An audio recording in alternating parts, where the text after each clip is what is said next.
Bienvenidos a nuestra tercera sesión. Soy Jessica Ramones y el día de hoy vamos a ver adopción, patria potestad, tutela y curatela, que corresponden a temas de Derecho Civil 2. La bibliografía que vamos a utilizar para abordar estos temas es el libro de Derecho Familiar del autor Carlos Muñoz Rocha, unidades 10, 11 y 12. La legislación, como siempre lo hacemos en cada sesión, vamos a apoyarnos con la Constitución Política de México, Código Civil Federal de Querétaro y del Distrito Federal. Los temas que nos ocupan de manera detallada son los siguientes.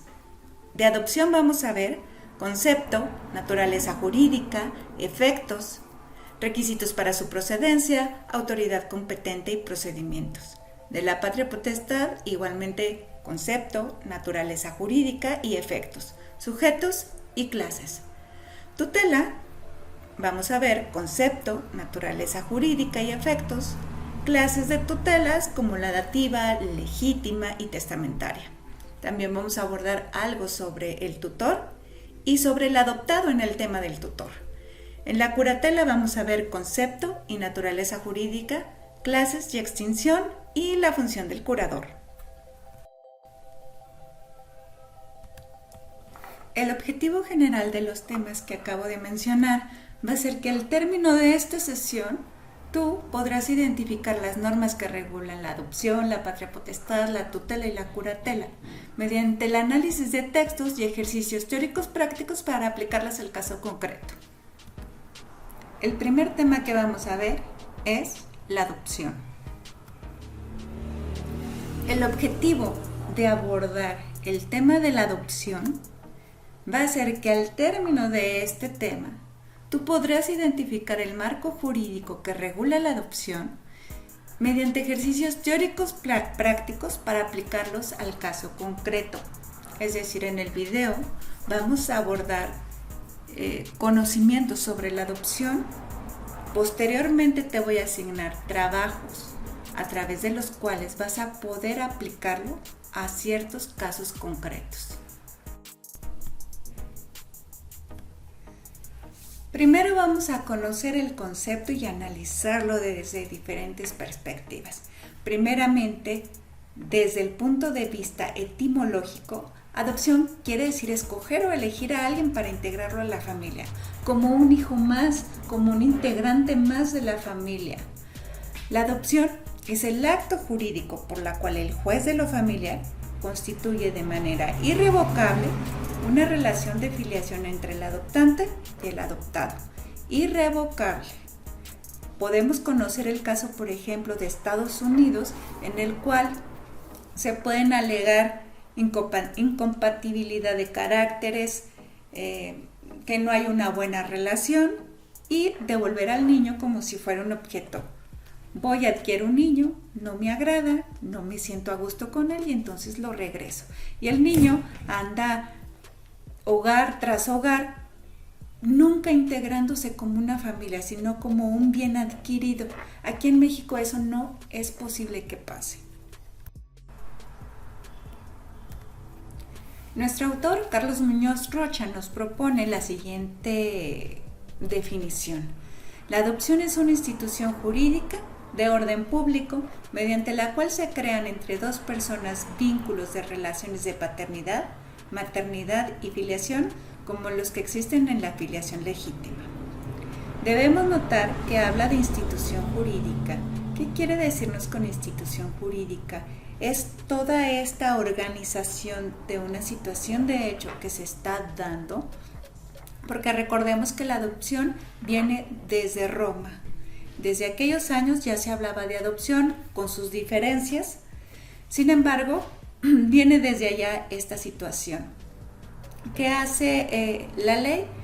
Toma estos hechos, los ordena y es un subsistema, es decir, está regulado en todas las vertientes que pudieran darse. Es de orden público porque la familia es tan importante para la sociedad como lo es el individuo. Entre más saludable sea la organización familiar, más saludable es la sociedad y por ende el Estado. Por este motivo es muy importante tener regulado todas las cuestiones relativas a la familia. La adopción es una parte de este orden y de esta familia.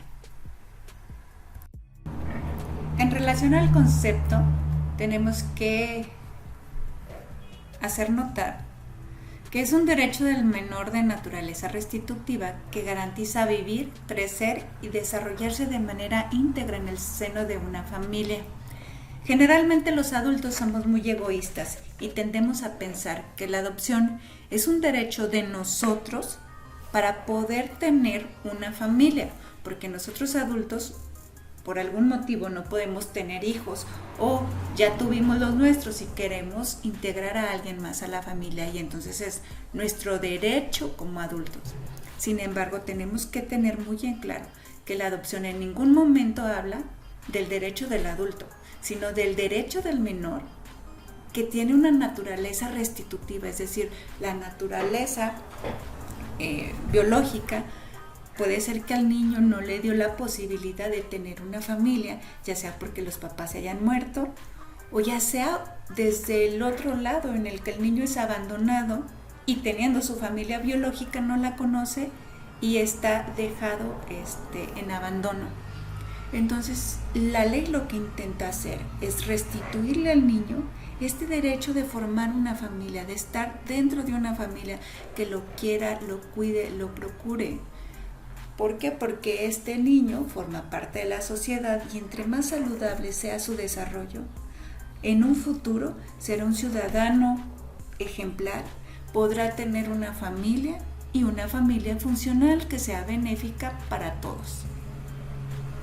Por lo tanto, tenemos que tener muy en cuenta que es un derecho del menor de naturaleza restitutiva. Esto también lo hago en mención del discurso que se ha estado manejando por toda aquella parte de la sociedad a la cual no se le tiene permitido adoptar y ellos o ellas están manifestando que es su derecho como adultos de tener en adopción a un niño. No, ellos no tienen derecho a adopción.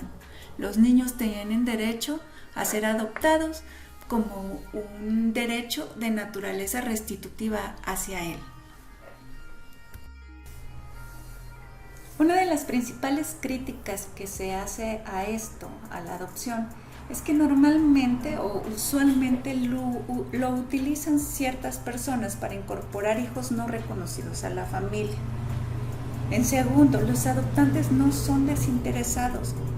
Se ha sabido el caso de crimen organizado que adoptan niños con la intención de explotación, ya sea como esclavos o como explotación sexual. Las instituciones privadas también a veces están disfrazadas y hay explotación pederasta en ellas. Es muy importante tener en cuenta estas críticas porque sí son situaciones que pasan.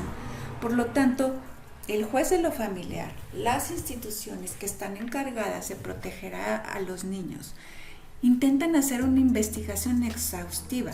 Sin embargo, sí hay manera en que estas organizaciones criminales se han estado brincando las leyes y aprovechándose de esta situación, utiliza a los niños para otros fines.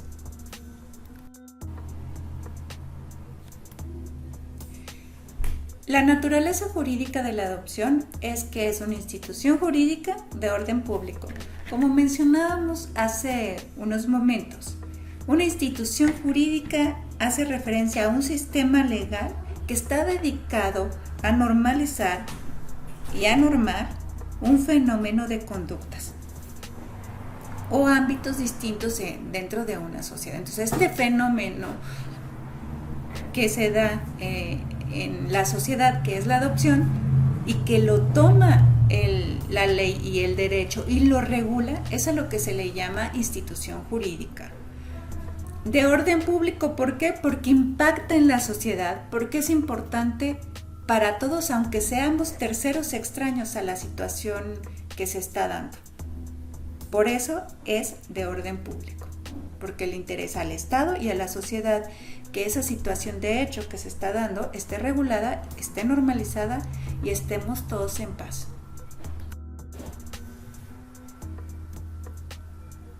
Efectos legales. Los efectos legales que provoca la adopción son exactamente los mismos que tiene un hijo consanguíneo, pero además extingue el parentesco que tiene con su familia de origen biológico. La relación filial con la familia desaparece y nace el derecho a heredar. Entonces, los efectos legales principales es que un hijo adoptivo siempre tendrá los mismos efectos o los mismos derechos que tiene un hijo consanguíneo. ¿Por qué? Porque se le está invitando a esta persona a formar parte de la familia, se le está integrando como a un hijo más. Por lo tanto, tiene los mismos derechos que un consanguíneo. Esto no se daba en todo momento. Ha habido cambios, ha habido desde que sí tenían sus diferencias hasta llegar en la actualidad al grado en el que un hijo adoptivo tiene los mismos efectos legales que un hijo consanguíneo. Más adelante vamos a analizar cuáles son esos derechos. La adopción es un derecho del menor. Necesitamos ahora cerrar esta perspectiva de la adopción. Es muy importante que asimilemos que la adopción es un derecho del menor, no es un derecho del adulto, no es un derecho de las familias, es un derecho del menor. Lo que está intentando hacer el Estado a través de la ley es restituirle al menor de eso que fue privado, que eso es su familia biológica. Como se le fue privado de una familia biológica, lo que está intentando es restituirle al niño, restituirle una vida en familia, una familia que sea como la del entorno donde se está desarrollando el pequeño, en este contexto, en esa estructura familiar que ya existe, que no tiene nada que ver con él ni con las nuevas tendencias, sino con la naturaleza de ese menor. Es lo que se le está intentando reintegrar a través de la ley y a través de esta institución jurídica que se llama adopción. Las ventajas y los alcances que normalmente se tienen en una familia deberán ser adquiridos por ese menor, porque yo estoy intentando darte una familia y que tú seas como un hijo consanguíneo. Por eso te estoy otorgando todos los derechos, al menos legales, de una relación consanguínea que pudiera tener un padre con su hijo o una madre con su hijo, entre hermanos. Siempre se debe de estar viendo el desarrollo integral dentro de una familia, es decir, que este menor tenga todo ese desarrollo que lo van a convertir en un excelente hombre, en una excelente mujer, en un buen ciudadano. Eso es lo que está buscando la ley y esta institución. Una vez asimilado esto de la adopción, ahora vamos a abordar los requisitos para adoptar. Primero, tiene que ser benéfica para el adoptado. Es un requisito legal que la adopción sea benéfica para el adoptado. El juez, las instituciones que vayan a dar en adopción analizan si la familia que quiere adoptar es benéfica para este niño. Es importante hacer notar que en ningún momento se está hablando si el niño es benéfico para la familia, si el niño tiene características que van a beneficiar a la familia. No, aquí esa parte no entra. Lo que importa es que esa familia vaya a ser benéfica para el adoptado. Otro requisito es que el adoptante tenga al menos 25 años cumplido y 15 años más que el adoptado. Esta edad de 15 años la marca el Código Civil Federal. Sin embargo, la de Querétaro nos dice que son 17 años más que el adoptado. Entre cada una de los códigos de los estados puede variar un poco la edad. Sin embargo, siempre se maneja esto. Es un mínimo de edad para poder adoptar 25 años y 15 años más que el adoptado. Esto también puede variar un poquito, como les comentaba, dependiendo de cada estado. En el caso de Querétaro son 17 años. ¿Qué es lo que se busca? Que el adoptado vea en el adoptante la figura paterna y la figura materna. Por lo tanto, necesita haber una diferencia de edad biológica que sí hagan posible esta diferencia. Otro requisito es la solvencia económica del adoptado. Tenemos que asegurarnos que esa familia que va a adoptar o que este padre, esta madre que va a adoptar pueda con los gastos del menor, es decir, con educación, con comida, con alimentación, con salud, con entretenimiento. Recordemos que se va a integrar a la familia y nosotros tenemos que asegurar que tenemos la solvencia económica para proporcionarle ese desarrollo. Otro requisito es hacer una carta expresando los motivos. El adoptante redacta cuáles son sus motivos filosóficos de vida para querer adoptar a un pequeño. Esto se evalúa junto con lo que es benéfico para el adoptado, ¿no? Él me está diciendo por qué quiere adoptar y yo veo si sus motivos van a ser benéficos para el adoptado. Si no, bueno, se rechaza. Otro requisito es que demuestre honestidad el adoptante. Que el adoptante no haya sido procesado por delito grave o por delito doloso. Otro requisito es el certificado de buena salud. Y como último, se tiene que comprobar que es una persona de buenas costumbres. ¿Cómo se comprueba? Con testigos del entorno donde vive. Así como existen requisitos para adoptar, también hay requisitos para poder ser adoptados. No cualquiera puede ser adoptado. En primer lugar, tenemos que debe de tener menos de 18 años. En segundo lugar, los padres y abuelos que hayan perdido la patria potestad deben de autorizarlo. En tercer lugar, es que esté en situación de desamparo, es decir, que no haya quien pueda fungir como familia, que no esté protegido. Que padres o tutores den su consentimiento. Y el mayor de edad que tenga una incapacidad jurídica. Es decir, que esté comprobado jurídicamente, que haya sido a través de sentencia jurídica que se le haya declarado esta incapacidad a ese adulto mayor de 18 años que va a ser adoptado. ¿Quiénes pueden adoptar? Los cónyuges, los concubinos, personas físicas solteras, el tutor al pupilo, el cónyuge o concubino al hijo de su pareja. Los concubinos, los cónyuges, tienen que estar de acuerdo. Los dos deben de estar en el entendido de que quieren adoptar a un niño y lo aceptan. ¿Por qué? Esto es para proteger al menor de que sea querido y aceptado en la familia. Ahora vamos a hablar acerca de los efectos jurídicos de la adopción.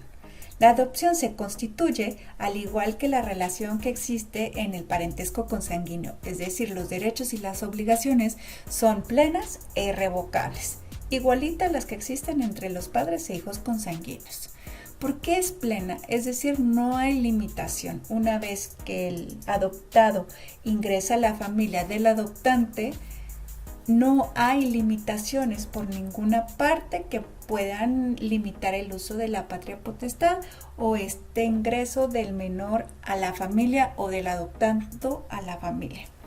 Es irrevocable porque, como comentábamos también hace rato, en otras legislaciones de otros países permiten devolver, es decir, ingreso a esta persona, al adoptado, a mi familia, pero la dinámica se empieza a complicar. Y por lo tanto no puedo lidiar con la situación y regreso al niño a la institución. Esto no es posible en México.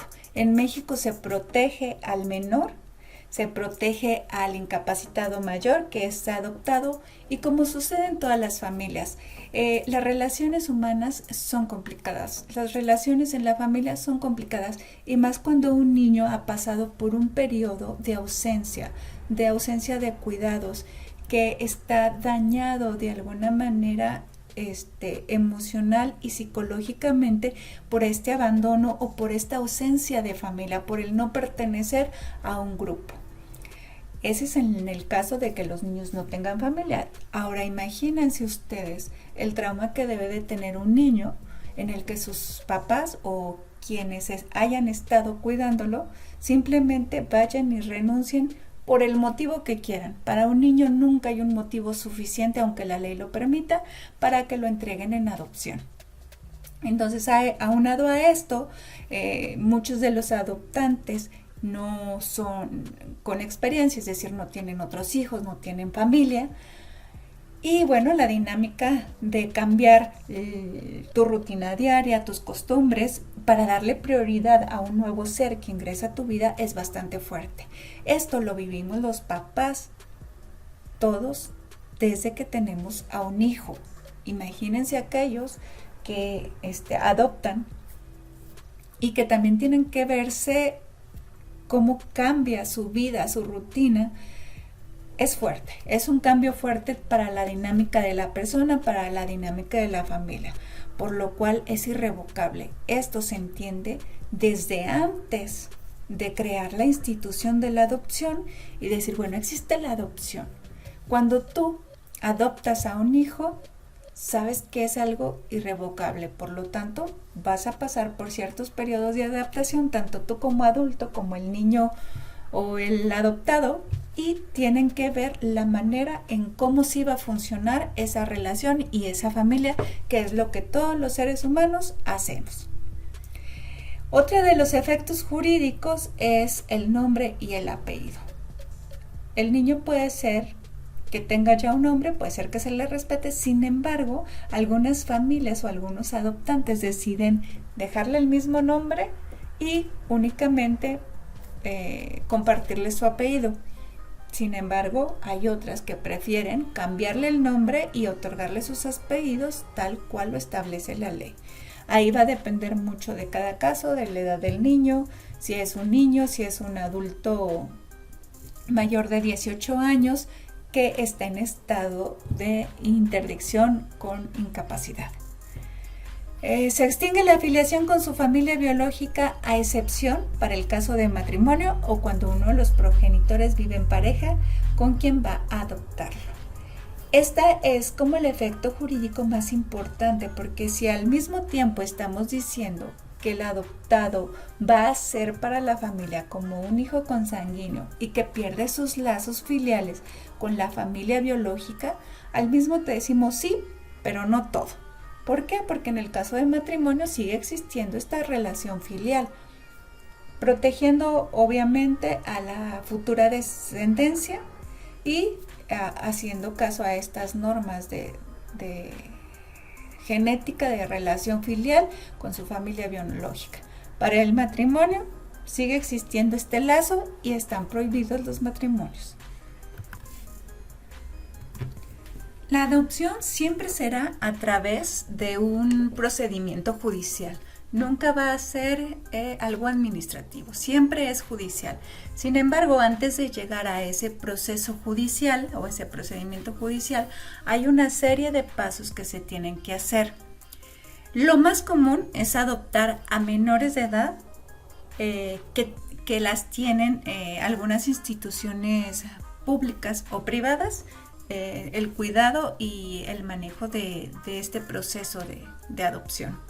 Entonces, lo primero que hay que hacer es acercarse a estas instituciones que están reguladas por la Procuraduría Federal de Protección de Niñas y Niños y Adolescentes, al fin de expresar que tú quieres adoptar. Te acercas a esta institución, ellos te marcan los requisitos, el procedimiento que, como ya lo vimos, va desde un estudio socioeconómico, psicológico, en el cual te van a evaluar si tienes una vida honesta, si tienes medios suficientes para poder asegurar la subsistencia y las necesidades básicas del menor, entre otras cosas a evaluar. Entonces te hacen tomar un curso, te dan una constancia, te hacen llenar una ficha de inscripción. Es un proceso un poco largo.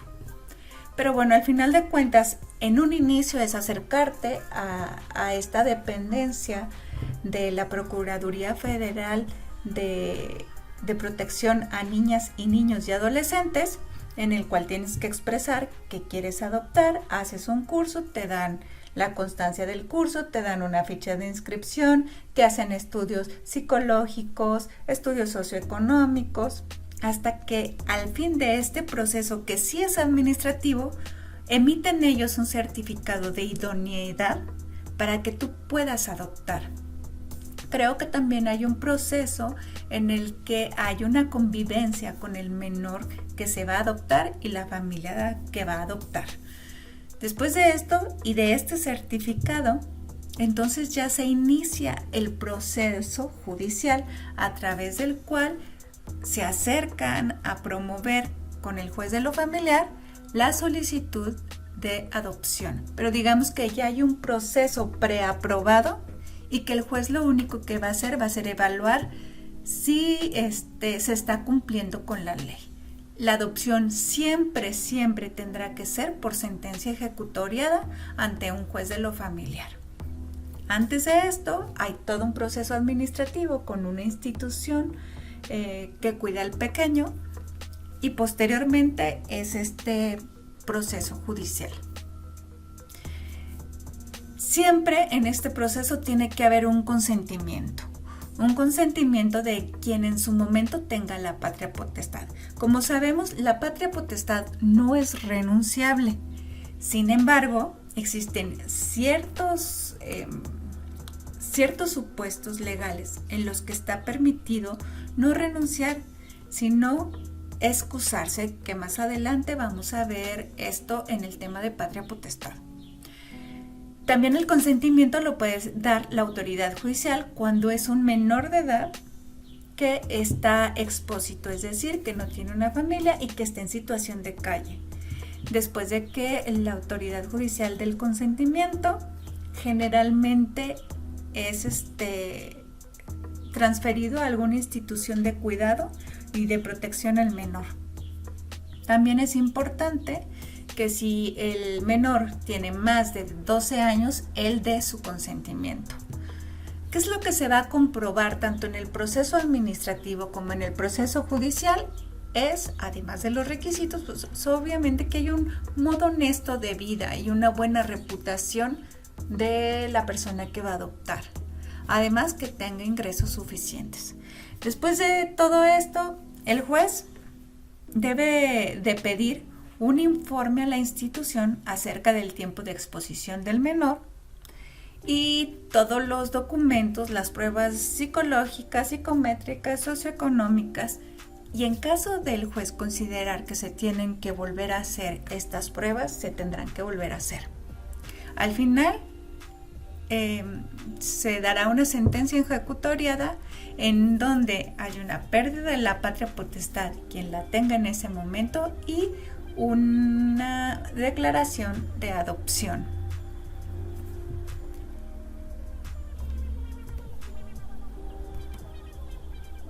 Ahora vamos a analizar unos artículos como el marco legal que hay en Querétaro acerca de la adopción. El artículo 377 nos dice: la adopción es un acto jurídico por el cual se establece un vínculo de filiación entre el adoptado y el adoptante, los parientes de éste y los descendientes de aquel, mediante una resolución judicial. El que pretenda adoptar a uno o más menores o incapaces, aun cuando estos sean mayores de edad, deberán acreditar primero ser mayor de 25 años, pero no de 60, y que tiene por lo menos 15 años más de edad que la persona que trata de adoptar. Tener medios bastantes para proveer la subsistencia, la educación y el cuidado de la persona que trate de adoptarse, como si tratara de un hijo propio según las circunstancias de la persona que trata de adoptar. 3. Ser persona de buenas costumbres. 4. Contar con el certificado de idoneidad que expida a su favor el Consejo Técnico de Adopciones. Y contar con certificado de buena salud. A criterio y previa motivación del juez se puede dispensar el requisito de la edad y lo relativo a la diferencia de edad, especialmente cuando se atienda al interés superior del menor o incapaz. Solo se concederá la adopción cuando sea benéfica para la persona que trata de adoptarse, atendiendo los intereses superior del menor o incapaz. Si se fijan, en este artículo podríamos ver resumido gran parte de lo que ya explicamos. Entonces es importante, como dice, el último párrafo, solo se considera la adopción cuando sea benéfica para la persona que trata de adoptarse. Eso es lo importante, la adopción restituye, a través de un acto jurídico, al niño o al incapaz privado de una familia, el acceso a esta familia. En Querétaro existe la adopción de embriones. Si bien es cierto que no existe todavía una regulación de la reproducción asistida, también es cierto que se ha estado luchando porque ya se regule desde la Ley de Salud hasta el Código Civil. Y bueno, como en el caso de Querétaro, que hasta en el Código Penal ya aparece como un delito la reproducción asistida en su modalidad de vientre subrogado.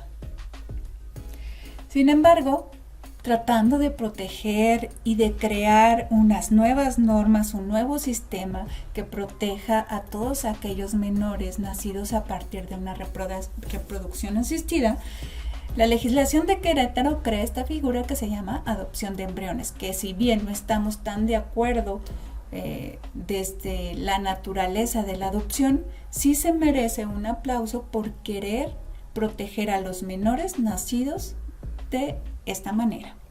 Artículo 399. La adopción de embriones es el procedimiento mediante el cual un embrión, fruto del óvulo de una mujer y del espermatozoide de un hombre, es transferido al útero de otra mujer para completar el ciclo necesario de su gestación y posteriormente nacimiento, con el fin de ser considerado hijo de ella y de su cónyuge, o de ella y de su concubino. Artículo 400. Las parejas adoptantes de embriones no podrán procurar la maternidad asistida o subrogada, ni contratar el vientre de una tercera mujer para la gestación del embrión. Hasta aquí se queda nuestro artículo 400 en cuanto a esta gestación a través de vientre subrogado. Sin embargo, el Código Penal sí lo tipifica como delito el hacer la reproducción asistida a través del vientre subrogado. En la adopción de embriones queda prohibido seleccionar el sexo del niño a adoptar, ni se podrá rechazar el producto si éste nace con alguna enfermedad o defecto físico. El avance de la ciencia lo que ha provocado en el ser humano es creerse dueño y señor del mundo, de la creación de la vida y de la forma de la muerte.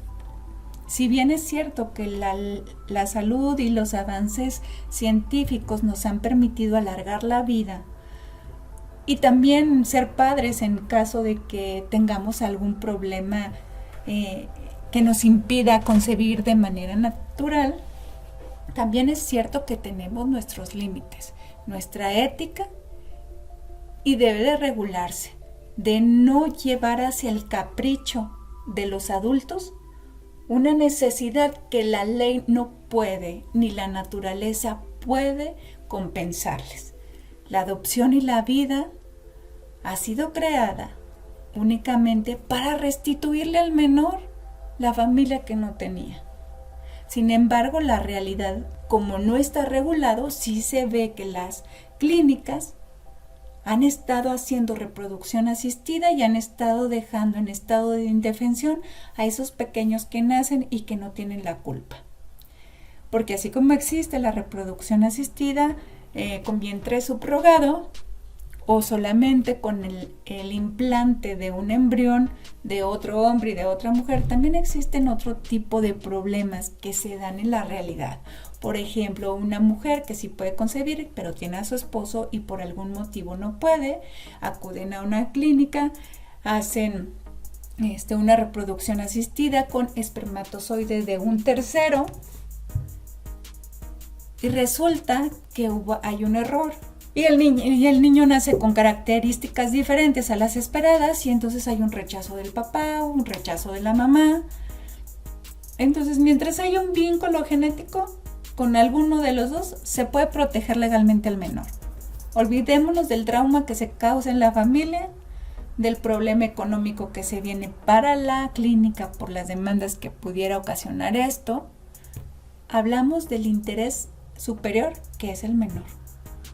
Pero ¿qué pasa en estos casos donde acude la mujer con su óvulo, el hombre, el esposo con su espermatozoide, y al momento de hacer la reproducción asistida hay un error y o cambian el óvulo o cambian el espermatozoide y resulta que nace hijo de uno de ellos, pero no de los dos? Se dan cuenta por las características físicas, hacen exámenes genéticos y se dan cuenta que realmente así es.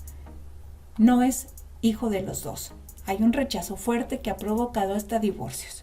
Es una realidad de casos actuales que se están viviendo, que en clase podemos verlas, algunos videos y algunas entrevistas de situaciones realmente irreales, increíbles, que se presentan en la realidad y que dejan en estado de indefensión a un niño porque en algún momento el adulto no fue capaz de aceptar una realidad biológica de su cuerpo y quiso manejar a la naturaleza a su antojo. Hasta aquí llegamos con el tema de adopción.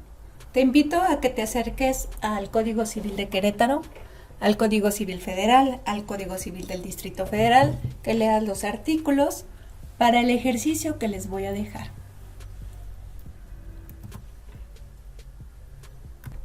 El siguiente tema que nos ocupa es la patria potestad. Es el tema número 2 de esta sesión.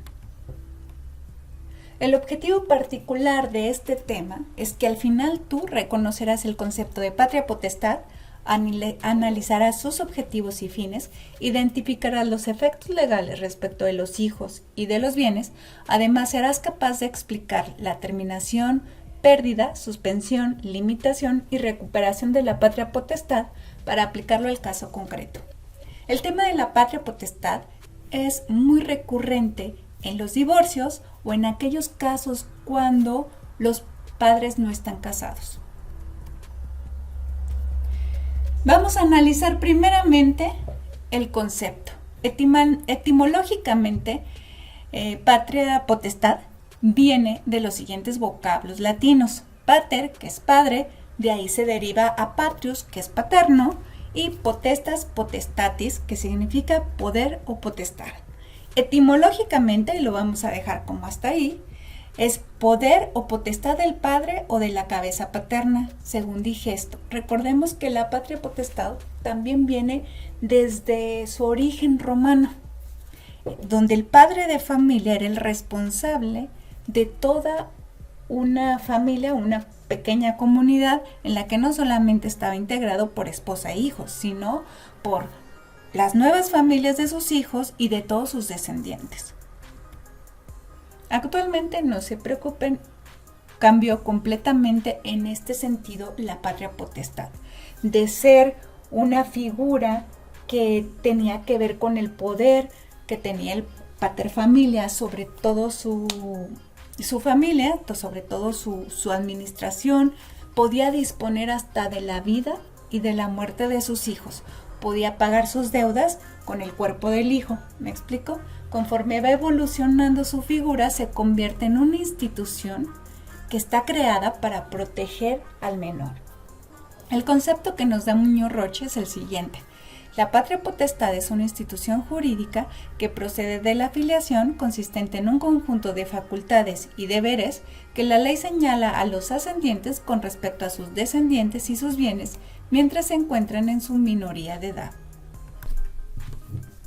Actualmente la patria potestad no únicamente se limita a la figura paterna, sino también la materna.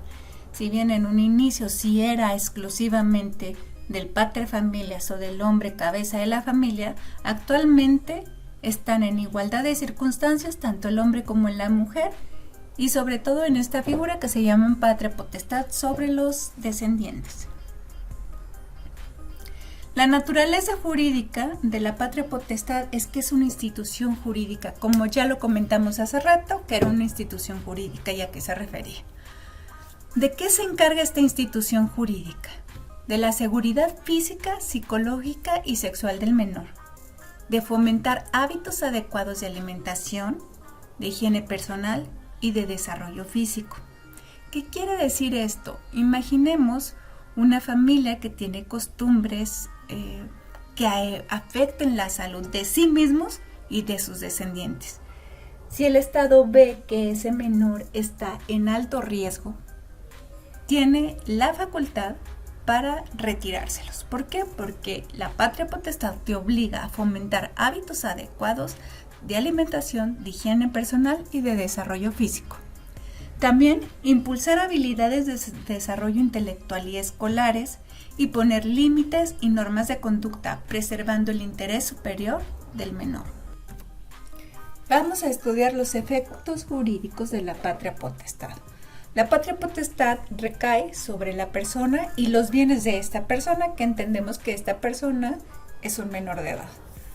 Pero esta persona que detenta la patria potestad tiene la obligación de ser un buen ejemplo, pero así como la facultad de corregirlos. Además tiene la guarda y la educación. Cuando tengan casos de divorcio, seguramente se estará discutiendo la guarda y custodia, pero no así la patria potestad. La patria potestad es muy difícil de perderla. Solamente son por ciertos supuestos jurídicos que vamos a analizar más adelante. Sin embargo, la guarda y custodia sí es quien va a ser el que esté al cargo al 100% de los niños. El otro cónyuge va a ser para visitas, para atenderlos. Aunque hay muchos casos en que las parejas deciden compartir la guarda y custodia al 50 y 50. Ya dependerá de cada caso, sin embargo, desde ahorita les digo, son muy pocos los casos que se llegan a este tipo de acuerdos del 50 y 50. La patria potestad trae ciertas obligaciones y beneficios para el menor. Hay un deber de educarlo convenientemente, de acuerdo a su contexto y a las necesidades de su momento. La patria potestad también hace que el adulto, el que ostenta la patria potestad, represente jurídicamente al menor en todos y cada uno de sus intereses. Por lo tanto, todo lo que se tenga que tratar con el menor, inmediatamente el adulto es el que ejerce este poder de representación jurídica. También hay una obligación del menor de vivir en la casa de quien ejerce la patria potestad. Hay muchos casos en los que, digamos, ya adolescentes, 16, 17 años, en los que todavía están bajo la patria potestad de un adulto, se van de la casa. Entonces, sí hay una obligación por parte de ellos de vivir en la casa. No es si quieren, si les gustan, si no les gustan las reglas, no. Tienen que forzosamente vivir en la casa de quien ejerza la patria potestad sobre ellos. También hay un deber de crianza, un deber de corregirlos, de estar al pendiente de este menor. La vigencia de la patria potestad, aunque haya separaciones de quienes las ejercen, sigue existiendo, que era lo que les decía de las nuevas generaciones de divorciados, que a veces creen que el divorcio rompe con todas las obligaciones que nacen de la relación paterno-filial, de la patria potestad, pero no.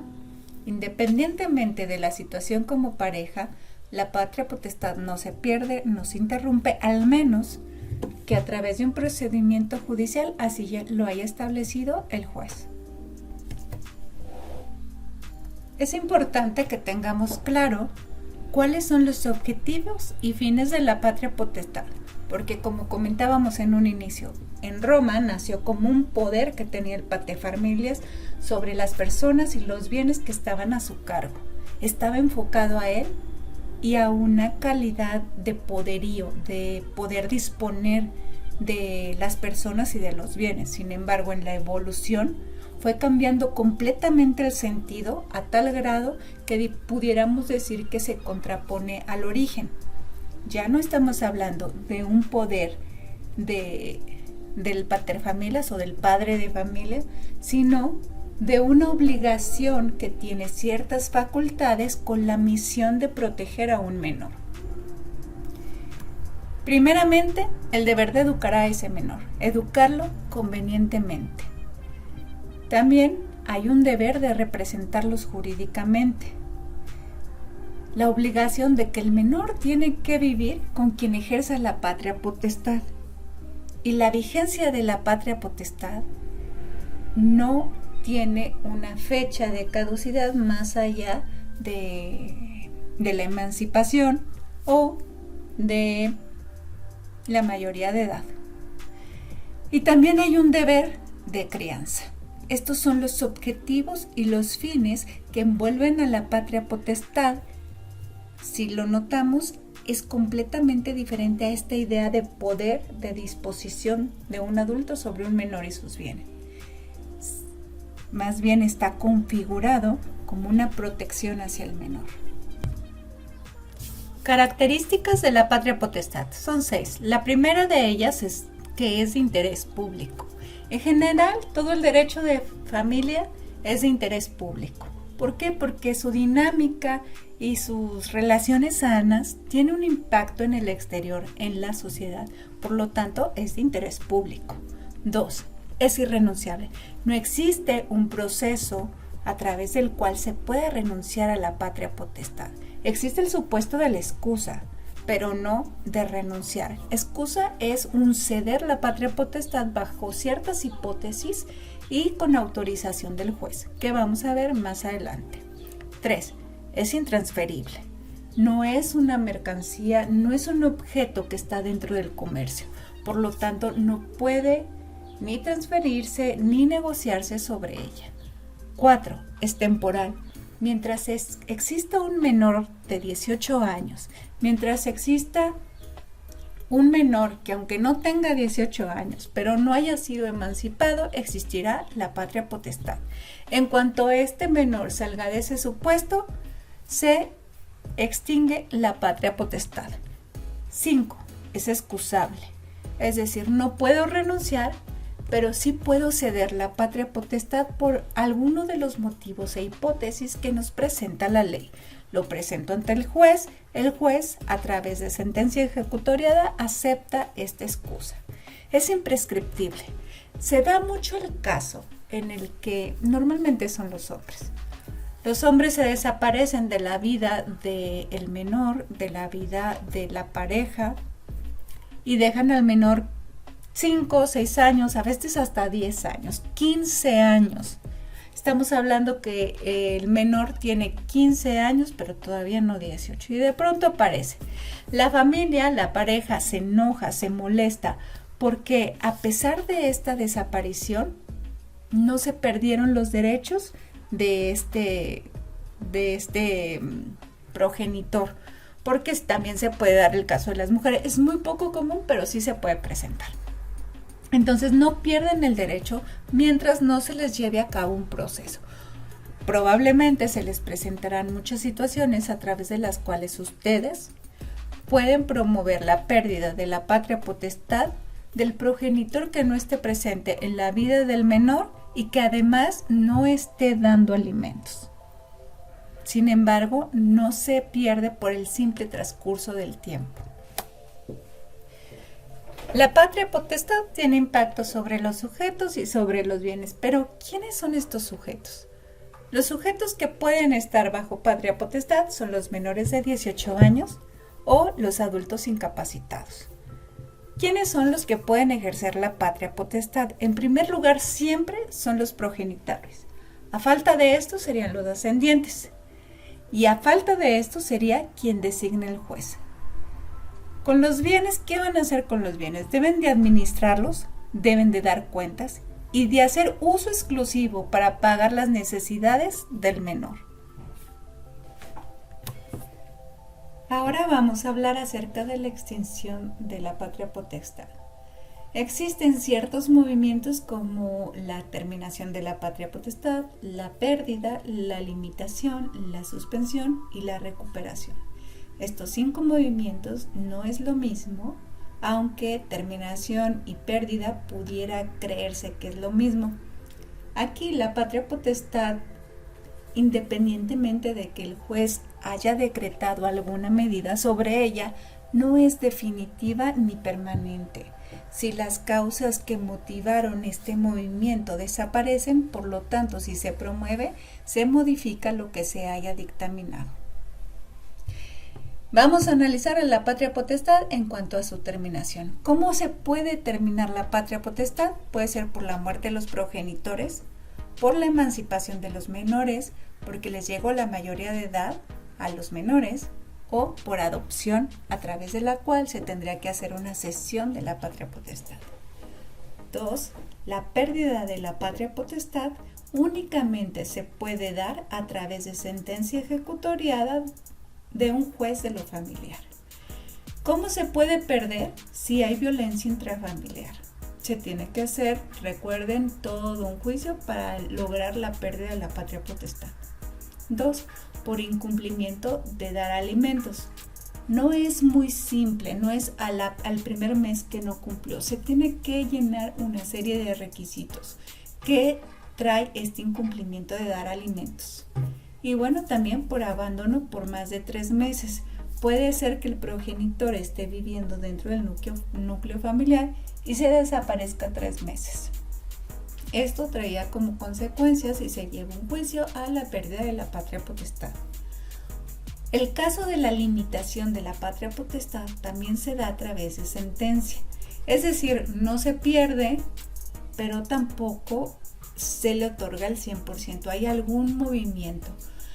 ¿Qué es lo que da la limitación de la patria potestad? Bueno, a lo mejor da el derecho de convivencias, de visitas o de administrar los bienes, pero no al 100% como naturalmente se va dando la patria potestad. La suspensión de la patria potestad también se tiene que dar a través de sentencia, pero los motivos son diferentes porque aquí hay una incapacidad o adicciones por parte del que ejerce la patria potestad. También puede ser por la situación de que se haya declarado en ausencia. Otro motivo puede ser por impedir la convivencia con el progenitor, y aquí mucho ojo, porque es muy común que uno de los progenitores utilice a los hijos como una venganza o como un arma de venganza en contra de su cónyuge o de su pareja. El otro supuesto es que esta persona que ejercía la patria potestad pone en riesgo al menor, ya sea porque no sea salubre el lugar donde los tiene, ya sea porque los manda a hacer actividades que ponen en riesgo su vida, o porque está cometiendo otro tipo de situaciones o de delitos, ya hablando en el ámbito penal, sobre los pequeños. Aquí es donde hay una suspensión de la patria potestad. La recuperación, como les decía, todos estos movimientos son temporales, porque si hay un motivo que lo generó y desaparece, se restituye la patria potestad. Muchos no estarán de acuerdo. Sin embargo, para un menor, para un niño, lo más importante es tener su padre. A él no le importa si su papá cometió algún delito, si su papá se equivocó y cometió violencia intrafamiliar. Para el menor, para su desarrollo psíquico y emocional, es indispensable que esté el adulto, el progenitor, ahí con él. Por eso es indispensable que la ley proteja esa relación más allá de la interpretación que le den los adultos sobre las acciones que él esté haciendo. Por lo tanto, abogando a que siempre se debe procurar la unión familiar y la relación del menor con el adulto, existe esta recuperación si desaparece la situación que dio a motivo para alguna de los movimientos, ya sea la pérdida, la limitación, la suspensión o en su caso la terminación, porque puede darse el caso en el que el mayor de edad si el mayor de edad o el emancipado se había salido de la patria potestad, pero por algún motivo regresa la incapacidad. Puede ser que también haya habido una incapacidad o una adicción si desaparece la situación que motivó a la pérdida de la patria potestad, es decir, el adicto ya no es adicto, regresa a la patria potestad. Los motivos para que se dé la pérdida de la patria potestad son los siguientes. no dar pensión alimenticia, violencia intrafamiliar, no cumplir orden judicial para el caso de violencia, abandono de más de 3 meses, delito doloso contra el hijo y ser condenado por delitos graves más de 2 veces. Y sobre todo que esta pérdida de la patria potestad se debe de dar por sentencia ejecutoriada. Quiero que nos grabemos que no es lo mismo patria potestad y custodia. Aquí hay mucha controversia y se les van a presentar demasiados casos en su práctica profesional. La patria potestad es compartida por ambos progenitores, siendo su ejercicio de manera conjunta por ambos progenitores. La patria potestad son todos los derechos y deberes de los padres en relación con sus hijos menores de edad no emancipados. En cambio, la guardia y custodia es el cuidado cotidiano de los menores. Marco legal de la patria potestad en el Código Civil de Querétaro. El 408 nos dice que la patria potestad se ejerce sobre la persona y los bienes de los hijos. Su ejercicio queda sujeto a las modalidades que le impriman las resoluciones que se dicten, de acuerdo con las leyes aplicables. No es nada más a lo que quiso el juez, no. Artículo 409. La patria potestad sobre los hijos se ejerce, número 1, por el padre y la madre. 2. A falta de los padres, ejercerán la patria potestad sobre el hijo menor o incapaz, los abuelos paternos o maternos que mejor garanticen la protección y desarrollo de sus descendientes, o a criterio de autoridad, tomando en cuenta las circunstancias del caso y la opinión del menor si éste ya hubiese cumplido 12 años. Aquí es muy importante, entre paréntesis, hacer un comentario.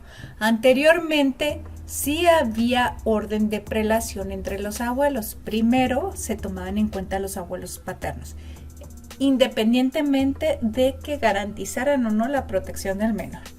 Posteriormente, los abuelos maternos. Actualmente están en igualdades de circunstancias y lo va a evaluar el juez, y quien garantice mejor la protección del menor es a quien se le dará la patria potestad. Y además, si el menor tiene más de 12 años, se va a tomar en cuenta su opinión. Fracción número 3. Tratándose de menores puestos a disposición de la Procuraduría de la Defensa del Menor y la Familia del Estado, ejercerá la patria potestad únicamente el padre y la madre, y a falta de padres, los abuelos tendrán una expectativa de derecho que deberán hacer valer conforme a lo siguiente.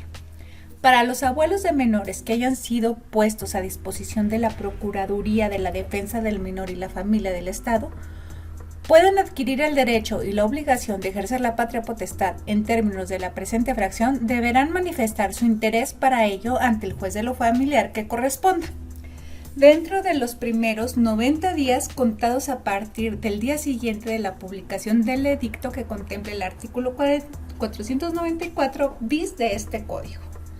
En caso de que alguno de los abuelos manifieste el interés que establece el párrafo anterior, se aplicará lo establecido en la fracción 2 de este artículo y demás normas para el ejercicio de la patria potestad de los abuelos. Normalmente los abuelos son los que entran a sustituir a los padres en cuanto al ejercicio de la patria potestad.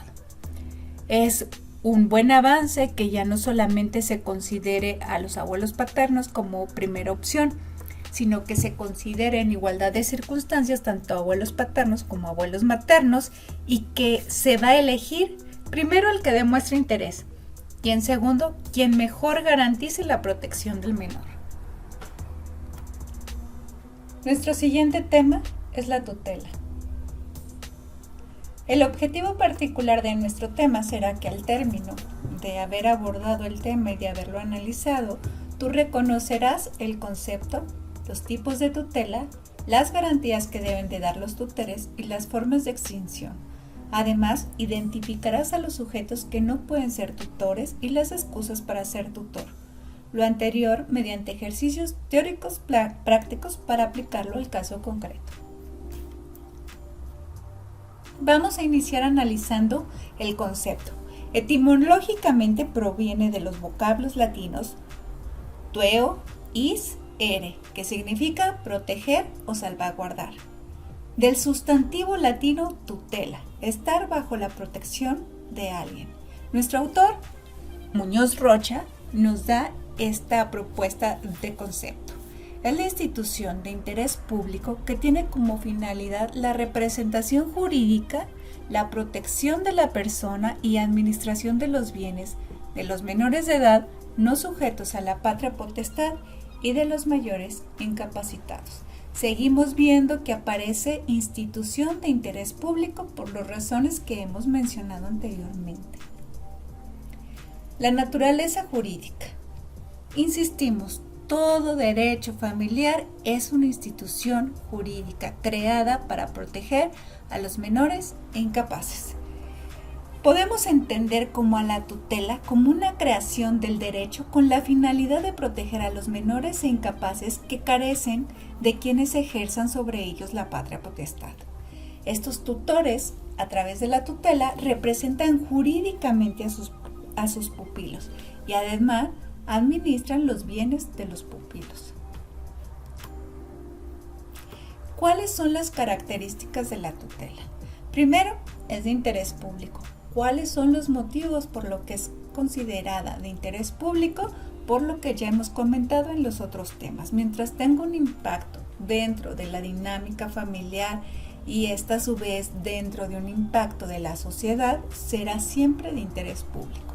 Es sustitutiva de la patria potestad. Además, es irrenunciable posterior a la declaración de interdicción. Además, es temporable y excusable. Es temporal por los mismos motivos que es temporal la patria potestad. Únicamente es mientras la persona lo necesita. Y es excusable porque sí existen ciertos supuestos a través de los cuales puedes decir no puedo y ceder tu obligación de ser tutor por ciertas hipótesis legales. Tampoco es transferible. El cargo es único, pero además, a diferencia de la patria potestad, es remunerado. Tipos de tutela. Existe una tutela llamada cautelar, otra testamentaria, legítima y dativa.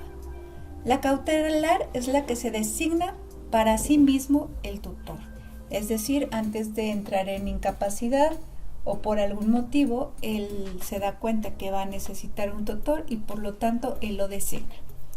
La segunda, que es la testamentaria, en el testamento designa tutor para los que estén bajo su patria potestad quien va a fallecer. Legítima es en ausencia de la tutela cautelar o testamentaria, se designa a quien se le señale la ley. Es decir, de acuerdo a tus vínculos y relaciones filiales, tienes obligación de ser tutor, dependiendo de la relación que guardes con estos. Entonces el juez, al momento de no existir una tutela cautelar o testamentaria, él designa quién va a ser tutor y no puedes excusarte o renunciar, al menos que caigas dentro de las hipótesis que la misma ley prevé. La dativa es la impuesta por instituciones públicas o privadas a falta de las anteriores. A veces hay niños expósitos, es decir, que no se sabe ningún vínculo filial y por lo tanto se designa a un tutor, que normalmente son las instituciones públicas o privadas. ¿Quiénes intervienen en la tutela? Es decir, ¿cuáles son esos sujetos que aparecen dentro de esta institución jurídica?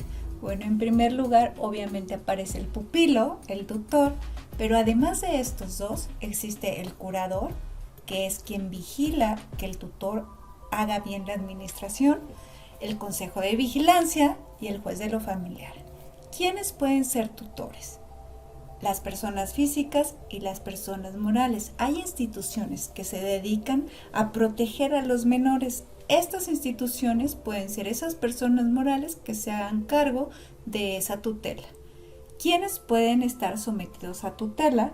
Los mayores de edad incapacitados o los menores de edad. inhábiles para desempeñar la tutela, es decir, ¿quién no puede ser tutor aunque quiera? Primero, quien no esté domiciliado en el mismo lugar donde se debe de ejercer la tutela. Como implica un deber de cuidado, por lo tanto no se puede concebir una tutela en lugares diferentes donde esté el pupilo y el tutor. En segunda, no pueden desempeñar el cargo de tutor quienes sean menores de edad, quienes padezcan enfermedades que les impida desarrollarse como tutor, los mayores de edad que estén sometidos bajo tutela, aunque estén a un día para librarse, no se los van a autorizar, tienen que esperarse. Los que estén inhabilitados para ejercer tutela por sentencia, los condenados por delito doloso, como van a administrar y van a cuidar, si están condenados por un delito doloso, llevan grandes probabilidades de hacer lo mismo con los bienes de estos menores. Por lo tanto, se les rechaza. Los que no tengan modo honesto de vivir por el mismo motivo del delito doloso, los que tengan pleito pendiente con el incapacitado, porque éste se puede cobrar a las malas. Recordemos que la tutela, aunque no sea una especie de patria potestad, sí tiene un poder sobre el menor y por lo tanto deja indefensión al menor cuando el tutor tiene un pleito pendiente y se lo puede cobrar a través de esta figura. También los deudores del incapacitado por los mismos motivos. Tampoco pueden ser tutores los jueces, magistrados y demás empleados de la Administración de Justicia o del Consejo Local de Tutela. ¿Por qué no pueden? Bueno, porque hay una administración y tiene que haber un equilibrio entre el ojo que vigila y quien esté ejecutando la acción. Excusas para desempeñar la tutela. ¿Quién puede decir si quiero, si puedo, pero me excuso? Es decir, cedo mi lugar. Estas son las hipótesis que nos marca la ley. Si se es servidor público, no puede excusarse de ser tutor. Si es militar en servicio activo, tener 3 o más dependientes, es decir, estoy tan saturado de cuidar a tantos dependientes y aparte me llega otro, no lo puedo. La situación económica sin menoscabo de su subsistencia, es decir, el hecho de que yo adquiera esta tutela requiere de mí un tiempo y aunque vaya a ser pagado, pone en riesgo mis ingresos y mi subsistencia. Otra hipótesis es tener un estado habitual de salud que le impida atender debidamente la tutela. Puede ser una enfermedad degenerativa o alguna alergia, alguna situación que lo ponga en riesgo para desempeñar debidamente la tutela, que lo impida. Tener 60 años cumplidos, por obvias razones, tener a su cargo otra tutela o otra curatela y tener inexperiencia en los negocios o por causa grave o a juicio del juez. Las garantías que deben dar los tutores para poder desempeñar este cargo es la prenda o hipoteca, la fianza o cualquier otro autorizado por la ley. Tomemos en cuenta que esto de la fianza y de las garantías tiene que ver con el monto que van a administrar de su pupilo. Habrá pupilos y tutelas que no tengan grandes cantidades que administrarse, pero habrá otras ocasiones en que hasta sean empresas o transnacionales que tengan que administrar. La extinción de la tutela. Las causas de extinción de la tutela es por la muerte del pupilo o desaparición de la incapacidad en caso de que no sea menor. Cuando el pupilo entre bajo la patria potestad puede ser porque sea adoptado. ¿Qué obligaciones trae esta extinción de la tutela? La entrega de los bienes, pero además debe de entregar las cuentas y entregar todos los bienes y documentos al mismo tiempo. Vamos a leer un poco acerca del marco legal en Querétaro sobre la tutela. El artículo 450 nos dice lo siguiente. El objeto de la tutela es la guarda de personas y bienes de los que, no estando sujetos a patria potestad, tienen incapacidad natural y legal, o solamente la segunda, para gobernarse por sí mismos. La tutela puede también tener por objeto la representación interina del incapaz, en los casos especiales que señale la ley. En la tutela se cuidará perfectamente de la persona de los incapacitados. Su ejercicio queda sujeto, en cuanto a la guardia y educación de los menores, a las modalidades que señalen las resoluciones correspondientes. Es decir, una tutela siempre es a través de una sentencia, de un juicio, de un proceso. Artículo 453. La tutela es un cargo de interés público que solo podrá eximirse a través de causa legítima. El que rehusare su desempeño sin causa legal será responsable de los daños y perjuicios que se ocasionen al incapacitado. La tutela se desempeñará por el tutor con la intervención del juez competente, del Ministerio Público y del curador, en los términos establecidos. Todos los individuos sujetos a tutela, excepto los casos de los menores expósitos o bajo tutela dativa, tendrán un curador. Artículo 454.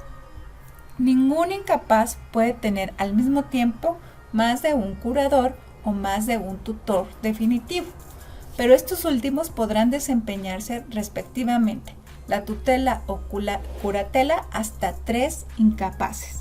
Igualmente se nombrará curador interino en los casos de impedimentos, separación o excusa del nombrado, en tanto se designe a uno definitivo. Artículo 455. Los que tienen derecho a nombrar tutor lo tienen también para nombrar curador. Lo designarán por sí mismos. Tratándose de menores de edad que hayan cumplido 16 años o de emancipados para realizar negocios jurídicos, el curador en los demás casos será nombrado por el juez. El marco legal de la tutela en cuanto a las obligaciones del tutor son las siguientes. Artículo 437. El tutor está obligado, 1. A alimentar y educar al incapacitado. 2. A destinar de preferencia los recursos del incapacitado a la curación de sus enfermedades o a su regeneración si es un alcohólico o abusa habitualmente de las drogas enervantes. 3. A formar un inventario solemne y circunstanciado de cuánto constituye el patrimonio del incapacitado, dentro del plazo que el juez designe, con intervención del curador y del mismo incapacitado si goza de discernimiento y ha cumplido 16 años de edad. El plazo para formar el inventario no podrá ser mayor de 6 meses. 4. El administrar el caudal de los incapacitados. El pupilo será consultado para los actos importantes de la administración cuando es capaz de discernimiento y mayor de 16 años. La administración de los bienes que el pupilo ha adquirido con su trabajo le corresponden a él y no al tutor. Al representar al incapacitado en juicio y fuera de él en todos los actos civiles, con excepción del matrimonio, el reconocimiento de hijos, de testamento y de otros estrictamente personales. Y a solicitar oportunamente la autorización judicial de todo lo que legalmente no pueda hacer sin ella. Estas son, a grandes rasgos, las obligaciones del tutor en la tutela. Es muy detallado cómo nos va marcando la ley la obligación de administrar, de presentar cuentas, de entregar cuentas, cómo interviene el pupilo en algunos actos, en otros actos no. Por lo cual yo los invito a que ustedes se acerquen al Código Civil de Querétaro para que analicen las situaciones en el caso concreto. Otros artículos que quiero que tengamos en cuenta en esta sesión, al menos de manera viva, porque como les vuelvo a repetir, quiero que vayan a la ley, que lean el código, todas las disposiciones respectivas a la tutela. Sin embargo, quiero que veamos en esta sesión el artículo 530. Todas aquellas obligaciones de vigilancia. El tutor no es libre, sí tiene un gran poder, sí está autorizado por el juez, sin embargo, siempre va a tener sobre él los ojos de otra persona. El juez responde subsidiariamente con el tutor de los daños y perjuicios que sufre el incapacitado por no haber exigido que se cautione el manejo de la tutela. Artículo 534. Es también obligación del curador y del Ministerio Público vigilar el estado de las fincas hipotecadas por el tutor o de los bienes entregados en prenda, dando aviso al juez de los deterioros y menoscabos que en ellos hubiere, para que, si es notable la disminución del precio, se exija al tutor que asegure con los bienes los intereses que administra. Artículo 548.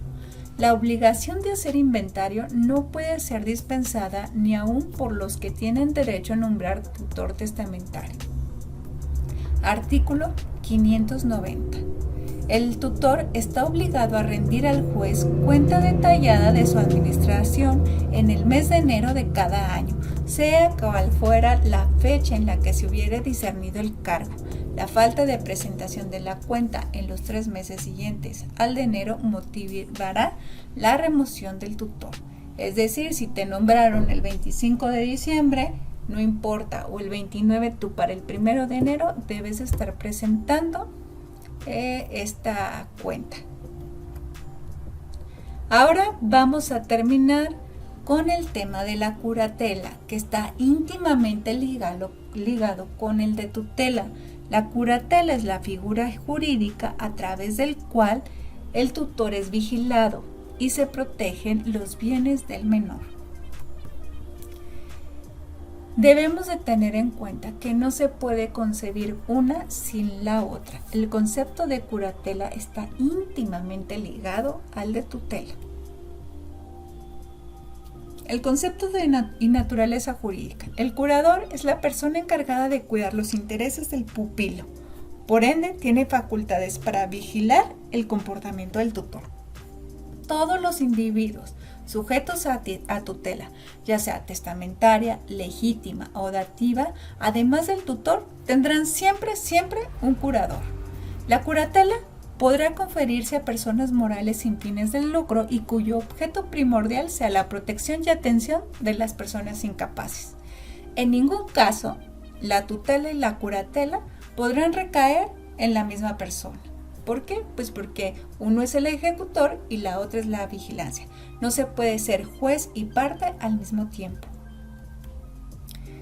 Las obligaciones de la curatela. El artículo 456 nos dice que el curador está obligado, primero, a defender los derechos del incapacitado en juicio o fuera de él, exclusivamente en el caso de que estén en oposición con los del tutor. Como veíamos hace rato, el tutor puede tener ciertas tipo de negocios antes de haber sido nombrado tutor con el menor, y bueno, en dado caso que se haya designado a esta persona, el que estará siempre defendiendo al menor en cuanto a las cuentas será el curador. 2. Vigilar la conducta del tutor y poner en conocimiento del juez todo aquello que considere que puede ser dañoso al incapacitado. Número 3. A dar aviso al juez para que se haga el nombramiento del tutor cuando éste faltare o abandonare la tutela. Número 4. A cumplir las obligaciones que le señale la ley. En pocas palabras, el curador va a ser esos ojos del juez sobre el tutor. El curador siempre va a estar procurando que el tutor haga lo que debe de hacer, y si no lo está haciendo, que lo haga. Si lo hace, estará ahí vigilando que se haga como se debe de hacer. Hasta aquí llegamos con la sesión de hoy. Te invito a que vayas al Código Civil, que analices todas estas instituciones jurídicas para que tengas una mejor asimilación del tema. Nos vemos la próxima sesión.